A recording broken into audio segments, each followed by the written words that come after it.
In the middle of her grandfather's birthday dinner, Emma found out her parents had emptied her trust fund using her forged signature.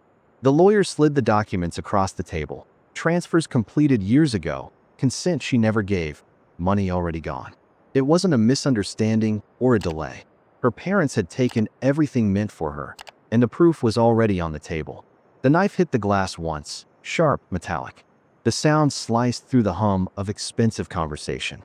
Forks froze. A waiter stopped mid-step. Heads turned toward the end of the table, where Edward Doyle sat upright, eyes clear despite the years. "Before we cut the cake," he said, his voice steady, "I have a question for my family." Emma didn't move. Her napkin was still folded on her lap, her wine untouched. She was supposed to be invisible tonight, a polite shadow at the end of the table, the family's quiet failure. Edward's gaze shifted. "Emma," he said, "why didn't you ever use your trust fund?" For a second, the words didn't register. Then her father's hand twitched, too fast, brushing crumbs off the tablecloth that didn't exist. Her mother smiled, the kind of smile people wear when panic hits, but they still think they can hide it. Emma's voice came out thin. "What trust fund?" The lawyer sitting beside her grandfather opened a leather folder. Pages slid across the table, their edges whispering. "This document," he said softly, "shows the distribution that should have gone to Ms. Doyle 4 years ago." The paper stopped in front of her father. He didn't reach for it. Edward's tone sharpened. "Charles, would you care to explain?" Her father laughed once. The wrong kind of laugh, brittle and desperate. "Dad, she wasn't ready for that kind of money. We were keeping it safe for her." Safe. The word hung there, heavy as lead. The lawyer flipped another page. "The consent form attached here. The signature isn't hers." The room went dead silent. Only the clock on the far wall kept ticking, too loud, too steady.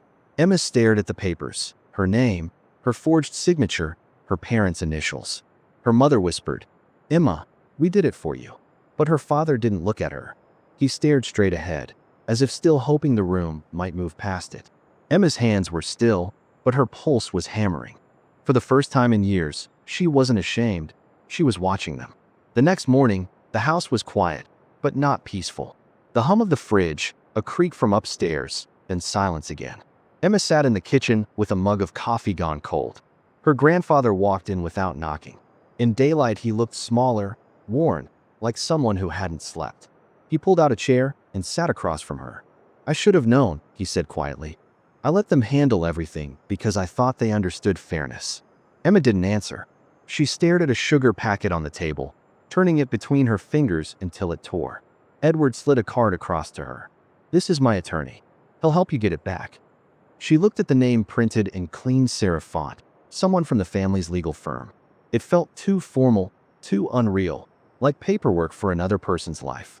"They'll fight you," he said. "They'll call it a misunderstanding. They always do." Her phone buzzed just then. A message from her mother. "Please don't make this worse. We'll fix it quietly." Her thumb hovered. Then she set the phone face down. "I'm not fixing anything," she said. "I'm done pretending." Her grandfather nodded once, slow. "Then start today." By noon, she was sitting in an office downtown. White walls, smell of coffee and printer ink. The attorney spoke in calm sentences about audits, frozen accounts, and authorizations. He asked if she wanted to proceed formally. Emma's signature went down in one smooth motion. No hesitation.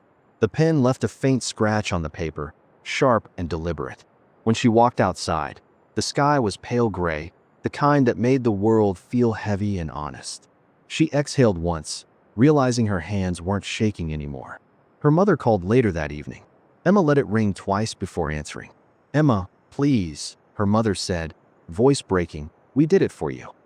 "No," Emma said, "you did it for you." And she hung up. 3 weeks later, the house that once made her small now answered to her silence. The investigation had started quietly. Emails retrieved, accounts traced, signatures matched. Nothing dramatic.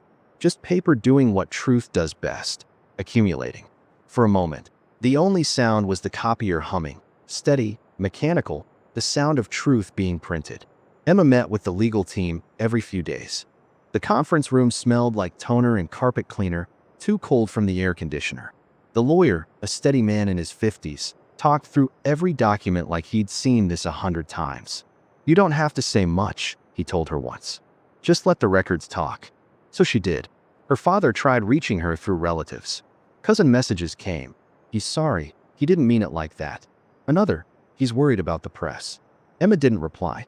She didn't need noise. She needed closure. The lawyer showed her a folder of bank statements. Lines of numbers, dates, deposits into accounts with her parents' initials. A note in the margin. Wire transfer, unauthorized. He said it softly, like a doctor giving a prognosis. This will hold in court. She nodded, though she wasn't sure she cared about court. It wasn't revenge anymore. It was correction. The kind that doesn't make you feel better, but makes the air lighter to breathe. Her grandfather kept calling every evening, just to ask if she'd eaten. Once, he said, "You're handling this with more grace than any of us deserve." She didn't know how to respond to that, so she just said, "I'm trying." Late one night, she scrolled through old family photos on her phone. Vacations, birthdays, her parents smiling beside her like nothing had ever been wrong. Then the buzz of an email notification broke the illusion. Account status, frozen. She stared at the words until the screen dimmed. No cheer, no victory, just stillness. The kind that follows after something irreversible. From the street below her apartment, a car alarm chirped once, echoing off the buildings. She glanced out the window, the city lights flickering through the rain. Her reflection in the glass didn't look angry anymore, just clear. And in that quiet, she realized this wasn't destruction. It was balance returning. Her father's resignation went out in the morning papers. A single paragraph buried between business updates and weather alerts. Charles Doyle steps down from the Doyle Foundation citing personal matters. No mention of stolen trusts, forged signatures, or the daughter who made it happen. Emma read it once over coffee, then folded the paper neatly and threw it away. By now, the lawyers barely called. Everything was procedural, account audits, signatures verified, transfers approved. For a week, it almost felt over. But underneath the calm, the air carried weight, like something still unfinished. That afternoon, she got a call from her grandfather. "It's time you came by," he said. His tone wasn't heavy, just final. The drive to the family estate felt shorter than before. The house, always immaculate, looked smaller now. Inside, the air smelled faintly of lemon polish and nerves. Her parents were there, waiting in the study. Her mother's hands were clasped tight, white at the knuckles. Her father stood by the window, staring at the garden like it held an exit. Edward sat behind the desk, documents laid out before him. "The transfers are complete," he said. "Everything that was yours is now back in your name." He pushed a folder toward her, including the interest. Emma opened it, skimmed the pages, and nodded. No smile, no satisfaction, just a quiet acknowledgement that the world had been corrected by hand. Then came the second folder. "This," Edward said, "makes you co-trustee of the estate." Her father turned, color draining from his face. "Dad, you can't." "I can," Edward said. And I did. The silence stretched. Outside, a lawnmower buzzed faintly somewhere down the hill. It was absurdly ordinary, like the world had no idea a hierarchy had just fallen apart. Emma signed both pages, pen gliding steady. When she capped it, the click echoed in the still room. Her mother's eyes were glassy, lips trembling like she wanted to speak but couldn't. Emma stood, gathered the folders, and said only, "Thank you." Her grandfather nodded once. Her father didn't move. As she left, the sound of that pen click lingered behind her, clean, sharp, and final. 6 months later, the studio smelled of fresh paint and new beginnings. The sign on the glass door said Doyle Design, small and clean, her handwriting digitized. Inside, sunlight spread across wide tables, rolls of fabric, and unfinished sketches taped to the wall. Emma moved slowly through the space, coffee in hand, bare feet on cool concrete. She liked the quiet. It was the kind that hummed with work waiting to happen, not silence left by damage. A knock on the door. Her grandfather stood outside, holding a paper bag and that same half-smile that once made her uneasy. She unlocked the door, and he stepped in, looking around. "So this is it," he said. "Your first empire." "It's small," she said. "It's honest." He placed the bag on a table and pulled out 2 pastries, still warm.